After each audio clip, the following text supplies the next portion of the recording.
Hey there friends, Rebecca here, the Dragon Librarian from Farmington Community Library, and Lala and I are here today to talk to you about a book that we absolutely love, that we think is just so fun and perfect, and we're also here to welcome you to spring. So this is the very first week of spring. We're so excited that it has finally hit.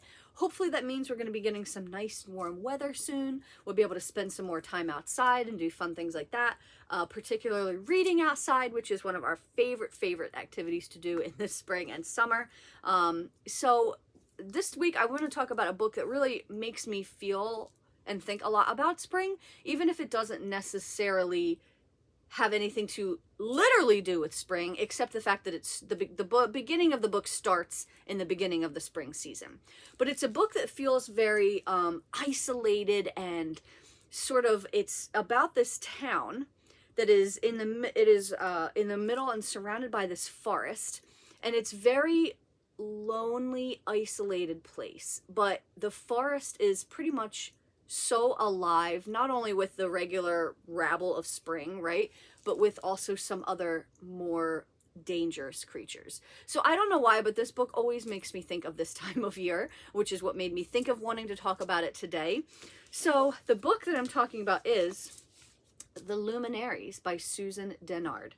The Luminaries. Now, Susan Dennard is a really awesome young adult author. She wrote the Blood Witch and Wind Witch, Water Witch series, well, fantastic books, and this is her first book in a new series, and this is the first book in the series, The Luminaries. The second book is actually coming out, I believe, later this summer, possibly early fall, so it is part of a series. The books are not all out yet, but the first one is out and the second one is on its way. So like I said about this town set, you know, with this forest around it, well, I want to show you this really great map, so you can get kind of what I mean about the isolation. So you've got all these different estates, right, and that are part of this little community, but it is surrounded by these woods, okay?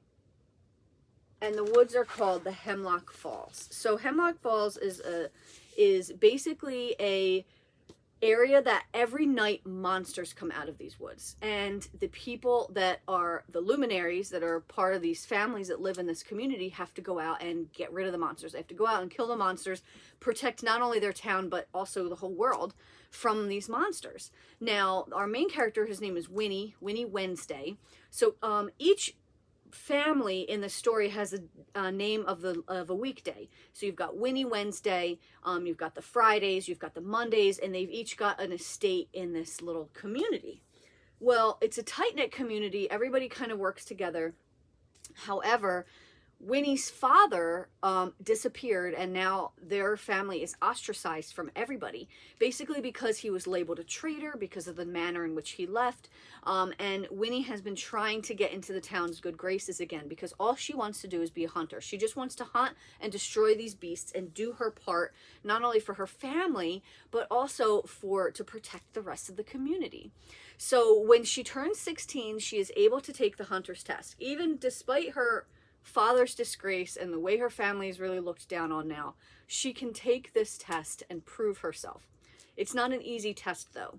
So she has to enlist the help of somebody who really knows what they're doing, but nobody wants to work with her because basically everyone is treating her and her family like garbage. So she enlists the help of a boy named Jay, who's from the Friday family, Jay Friday, because he's one of the most skilled hunters, and they begin working together. Well, as they start to do this, Winnie starts to find out that her father actually left her some clues and left some things behind before he left, and she has to try to unravel this little bit of a mystery, and also of some of the other secrets that are going around in this community. So this book is a little bit spooky, but it's also mostly a mystery, but it's also just a fantastic adventure. So it's primarily, I would say, a fantasy adventure story with a little bit of mystery and a little bit of spookiness as well that's thrown in. But it's just so good. Like, first of all, I love, like I said, the setting of this little community surrounded by these vicious, savage woods is just really fun to read about. And like I said, it makes me think of spring, just because this is when the book begins. While we're reading it is the beginning of spring. And it just, you know, surrounded by all these woods and these quiet, but then also all these monsters as well. it's pretty cool. It's a really cool story. If you've read Susan Dennard's previous books, you'll know she's an amazing writer. And this story was absolutely fantastic. And I'm really, really looking forward to the next one coming out. I think it's going to be really, really good. So give this one a shot. Read it now, and then you won't have too long to wait for the second one to come out. The Luminaries. Plus, this cover is very cool, right? All right, that's what we've got for you guys today. I hope that this book sounds really interesting and awesome. And if so, please feel free to come check it out from Farmington Community Library. And also, thank you so much for watching. And please, please give this video a like. Thank you so much, friends, and have a wonderful rest of the day.